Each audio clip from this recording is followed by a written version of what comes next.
There's one budget system that's allowed me to be able to create margin and financial freedom in my life. This financial system has allowed me to be able to travel to places like Greece and Italy, purchase my wife's dream car, be able to purchase 2 investment properties before the age of 30. Stay to the end and I'll be able to show you how the system works and how to download it and be able to help you achieve financial freedom.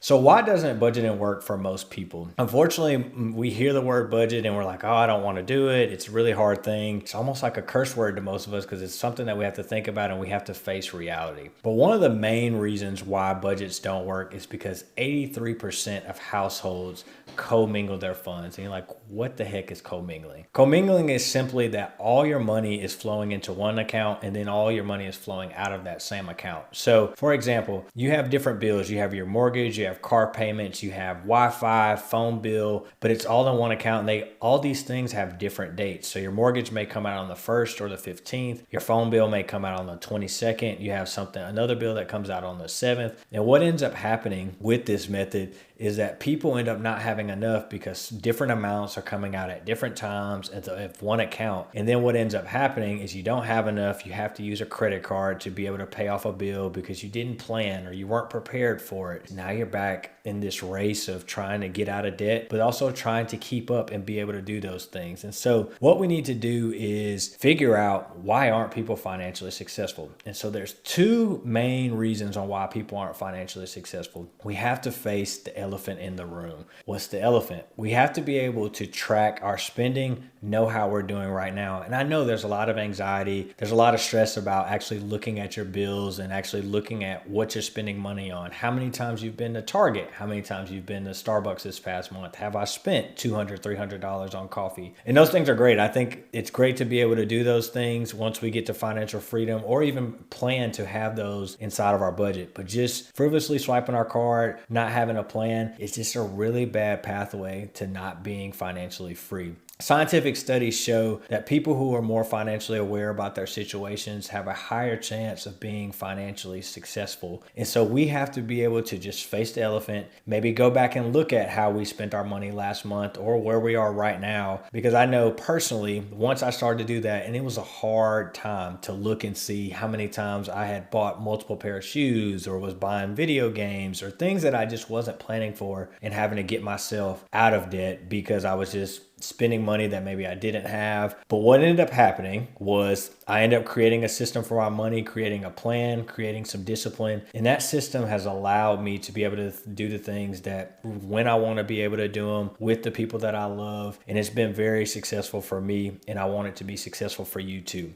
So second, we need to help people stay on top of where they are with their finances. And the Smart 7 system is a tool that I've created that allows people to be able to stay on top of their finances, know where their money's going, when it's supposed to go, and be able to be financially successful over a course of time. But it requires you to tap in and also utilize this tool. So in the next segment, I'm going to show you a couple with $130,000 in household income who is using the Smart 7 budget tool to be able to be on their way to financial freedom and be able to create margin within their budget to be able to travel more, maybe spend a little more on the things that they love. So stay tuned for the next segment. I hope this video is motivating you to take control of your finances. One, I want to thank you so much for checking out this video. And if you could hit the subscribe button, that'd be dope. 2, if you're looking to take control of your finances in 2025, I highly encourage you to join our Smart Money 7 workshop, where I'll be breaking down the financial system that's helped me to be able to create financial freedom, also purchase my wife her dream car, be able to travel to places like Greece and Italy, and also purchase rental properties. If you're simply looking to maybe develop better money habits, or you just want to be financially free, I want to see you there, so tap in. Inside of our coaching program, we've been able to help people increase their margin in their budget from upwards to 10 to 20%, which has allowed them to be able to shop more, be able to just have more fun, travel more, and even plan for retirement. And so I'm gonna make sure I drop the link here down below to the event, and I can't wait to see you there. Now back to the video. So here we have the Smart 7 budget planner of a household income of $130,000. One with a salary of $70,000 and another with a salary of $60,000. So let's look at this. So right now, currently, this couple has income after taxes of $8,369. They plan to save $500 a month. Their expenses are looking at $5,700 a month is what their expenses are looking like right now, with the debt of $530 in monthly payments. And if we look through this, the cash flow is really our most important part. Ideally, we can see that the margin is 26%, which is great. Our goal, and don't let that discourage you. If you are new and you're building your first budget planner and you're in the negative, that's fine as well. Our goal is to get to at least 10%. And the purpose of margin is that in between pay periods, or if you want to accelerate and pay off some debt quicker or be able to save maybe more money, that's why you need margin. It's hard for you to be able to pay off debt if you don't have margin within your budget, or be able to save money if you don't have any money available. So we have to create that margin. So let's look through these different categories. So we have the income, of course, so that would be the money that's coming in.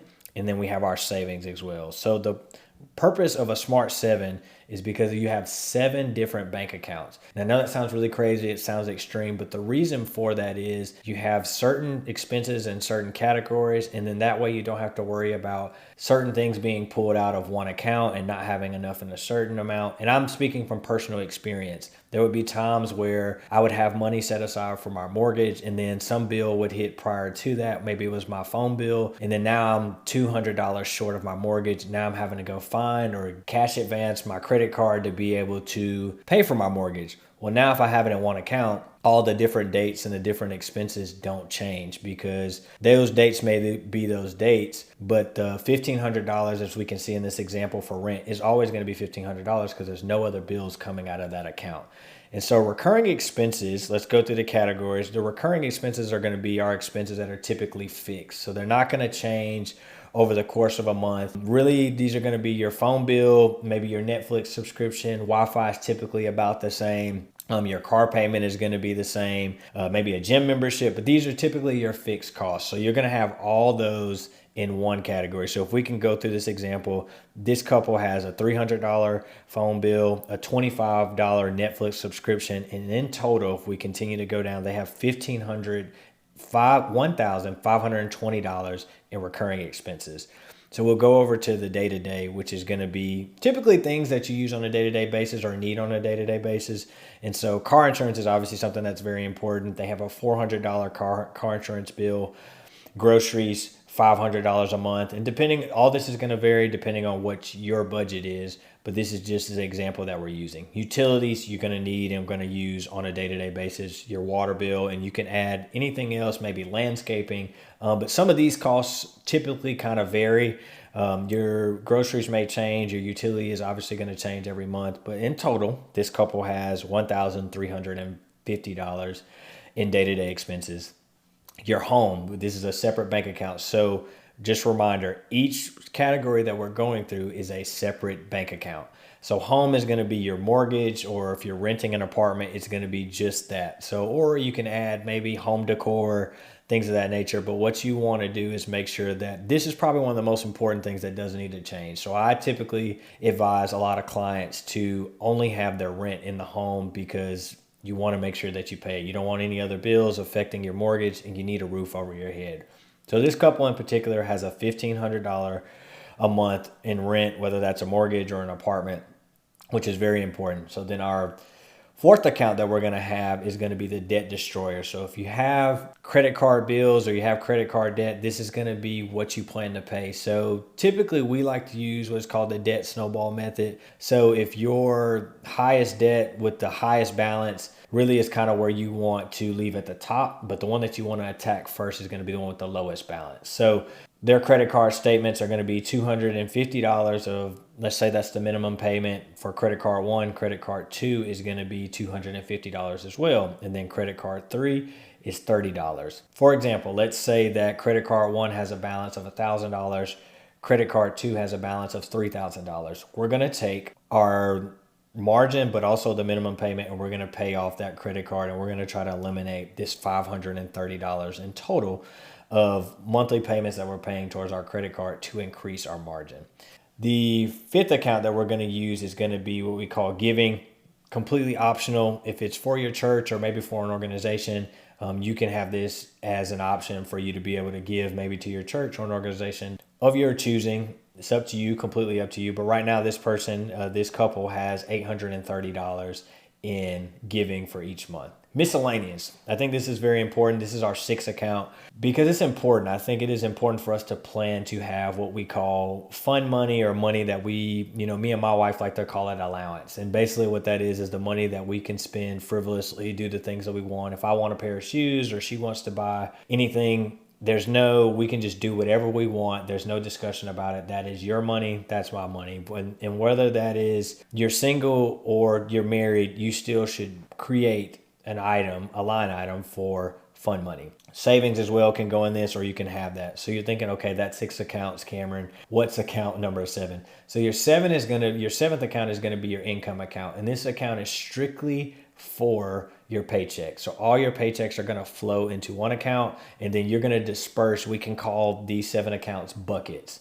And so that leads me to the next part of the Smart 7 budget planner, where this is where we see a lot of change and where people are like, oh, I get it. I understand now why this is different and how I can get to financial freedom. We talked about commingling. Well, what this part of the dispersion of the budget in the budget planner allows you to do is you can see every pay period how much you need to put in each account. So when you get paid, you're not confused. You're not knowing exactly, oh, well, I don't know how much I'm supposed to put in based on this date. No, this allows you to be able to know each amount for each account. And so we look at the recurring expenses. So we talked about how each month there's $1,520 in the recurring expenses account.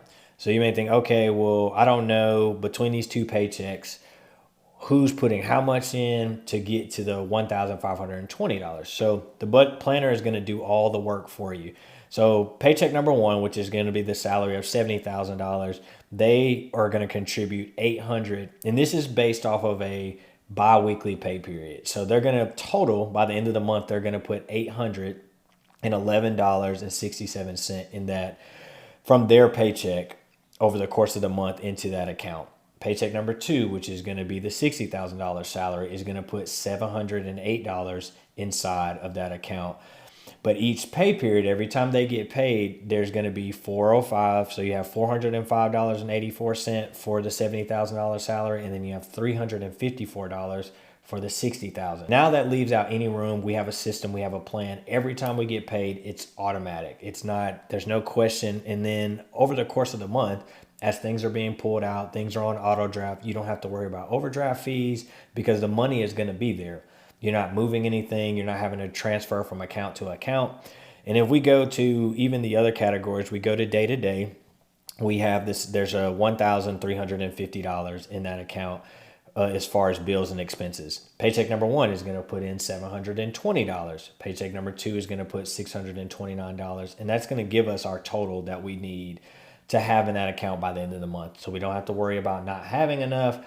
And it seems like it's a lot of work, but once the system starts working, you don't have to worry about it. Money is already stressful enough, so let's try to make it easy as possible and have less to stress about.